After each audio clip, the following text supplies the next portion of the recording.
आज हमारे रडार पर है हॉस्पिटल इंडस्ट्री की कंपनी जुपिटर लाइफलाइंस हॉस्पिटल। 2007 में कंपनी की शुरुआत हुई। 30 से ज़्यादा स्पेशलिटी ट्रीटमेंट करती है कंपनी। ठाणे, पुणे, इंदौर में हॉस्पिटल्स हैं। और बिजनेस और सेक्टर आउटलुक पर बात करने के लिए आज मैनेजमेंट हमारे साथ बने हुए हैं। हमारे साथ कंपनी के CEO डॉक्टर अंकित ठक्कर हैं। बहुत बहुत शुक्रिया मिस्टर ठक्कर आज समय देने के लिए, बात करने के लिए हमसे। डॉक्टर, सबसे पहले तो एक सवाल, क्योंकि एक रीज़न इसलिए भी था कि हम आपसे आज बात करें कि बहुत सारी अपॉर्चुनिटीज़, ऑर्गेनिक, इनऑर्गेनिक और एक्विजिशन, मर्जर, रिस्ट्रक्चरिंग, बहुत सारी न्यूज़ है हॉस्पिटल सेक्टर से। अगर आप सिर्फ बात करें हाल ही में अपोलो हॉस्पिटल, वो अपनी रिस्ट्रक्चरिंग की बात कर रहा है, अपने डिजिटल हेल्थ और फार्मेसी बिजनेस को लिस्ट करेगा।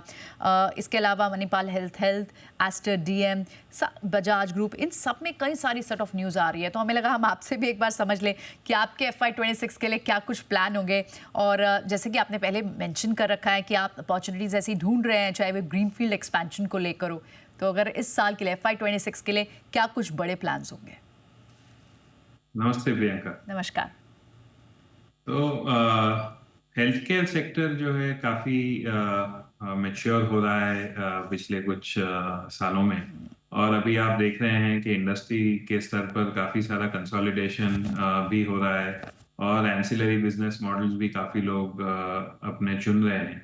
As far as Jupiter is concern, हमारा फोकस और कमिटमेंट टर्शियरी हेल्थ केयर पर है। हमने ये तय किया है कि हम इस मोमेंट पर कोई डाइवर्सिफिकेशन प्लान नहीं करना चाहते हैं। हम फ्लैगशिप टर्शियरी केयर हॉस्पिटल्स को के रूप में ही प्रोग्रेस करेंगे। वेस्टर्न इंडिया रीजन में, पश्चिमी भारत में ग्रीनफील्ड हॉस्पिटल्स बना रहे हैं। हम 3 नए अस्पताल बना रहे हैं। इस साल में हमारा फर्स्ट न्यू एक्सपेंशन जो है डोंबिवली में 500 बेड का हॉस्पिटल तैयार हो जाएगा।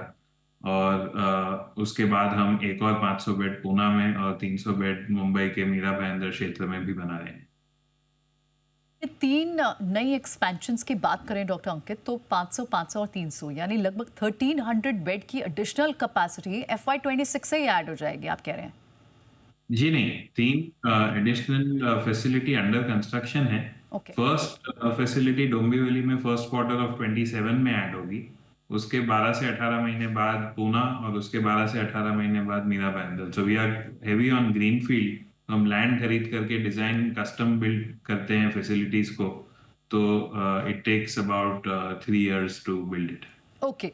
सो ऑफ कोर्स ये प्लान आपके greenfield expansion, of course it takes time, ये 2 से 3 साल के आपके फॉरवर्ड एक्शन प्लान है।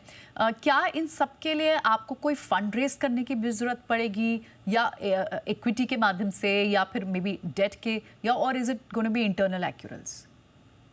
सो करंटली हमारे बुक्स पे हम कैश होल्ड कर रहे हैं। उस कैश और इंटरनल अप्रूवल्स के द्वारा हम ये तीनों अस्पतालों को फंड कर सकेंगे।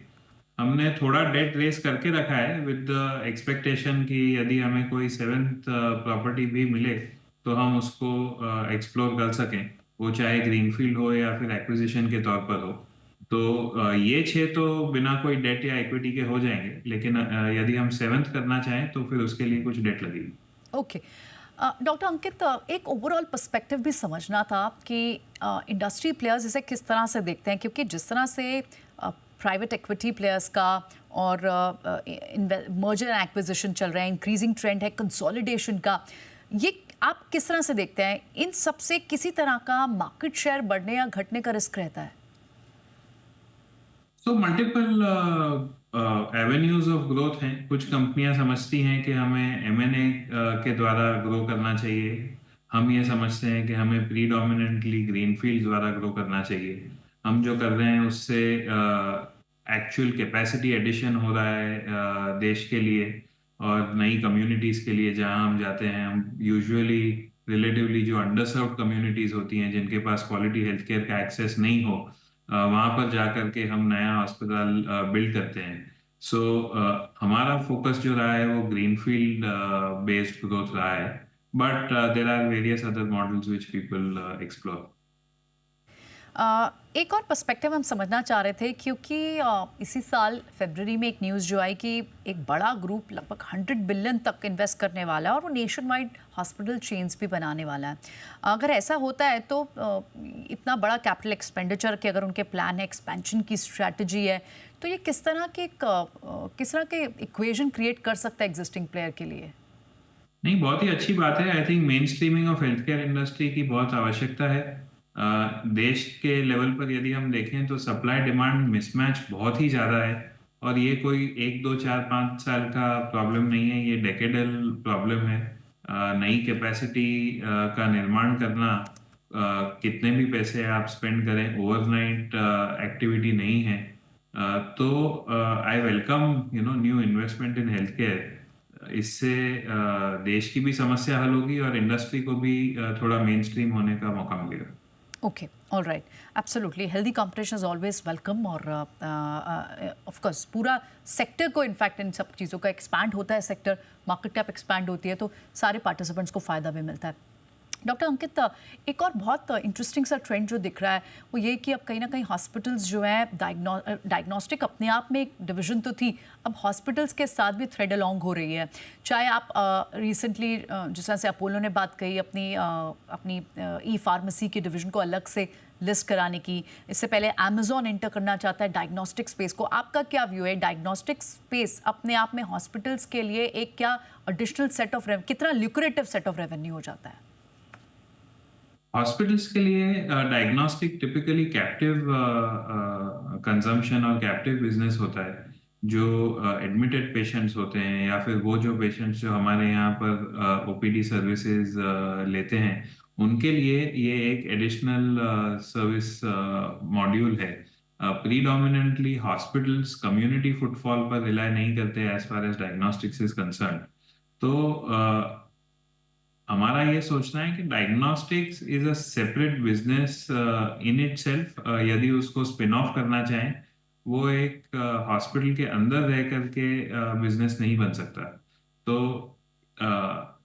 For us, as I said earlier, currently हमें कोई स्पिन ऑफ करने का इरादा नहीं है और हम चाहते हैं कि हम हेल्थ सर्विसेज पर ही फोकस करें। साथ ही हमें थोड़ी सी अपनी गाइडेंस भी बताएं कि अब आगे आप FY26 के लिए फाइनेंशियली किस तरह के हमारे साथ गाइडेंस शेयर कर सकते हैं? सो FY26 में हमारे 3 जो एग्जिस्टिंग हॉस्पिटल्स हैं वो तीनों में कुछ ना कुछ ग्रोथ दिखेगी। थाने में आरपॉब रिलेटेड या इन्फ्लेशन लिंक ग्रोथ रहेगी। पुणे में ऑक्यूपेंसी ग्रोथ की भी संभावना है। करंटली 60% की ऑक्यूपेंसी है, वो बढ़ सकती है, 70 के ऊपर जा सकती है। और इंदौर में जो है वो ऑक्यूपेंसी प्राइसिंग और केस मिक्स ऑप्टिमाइजेशन, यानी कि ज़्यादा से ज़्यादा कॉम्प्लेक्स सेवाएं, इसका भी रोल रहेगा। तो इस प्रकार से तीनों हॉस्पिटल्स का ग्रोथ इस साल में एक्सपेक्टेड है। वन लास्ट क्वेश्चन, थोड़े सा आप हमें ये भी बताएं कि और कौन सी नई एफिशिएंसीज पर आप काम करना चाह रहे हैं या फिर किस तरह से डिजिटल हेल्थ इनिशिएटिव्स पर कंपनी काम कर रही है, क्योंकि इस पूरे स्पेस में कई सारी इनोवेशंस भी हम देख रहे हैं जो एक वन ऑफ द वे है टू बी अपबीट।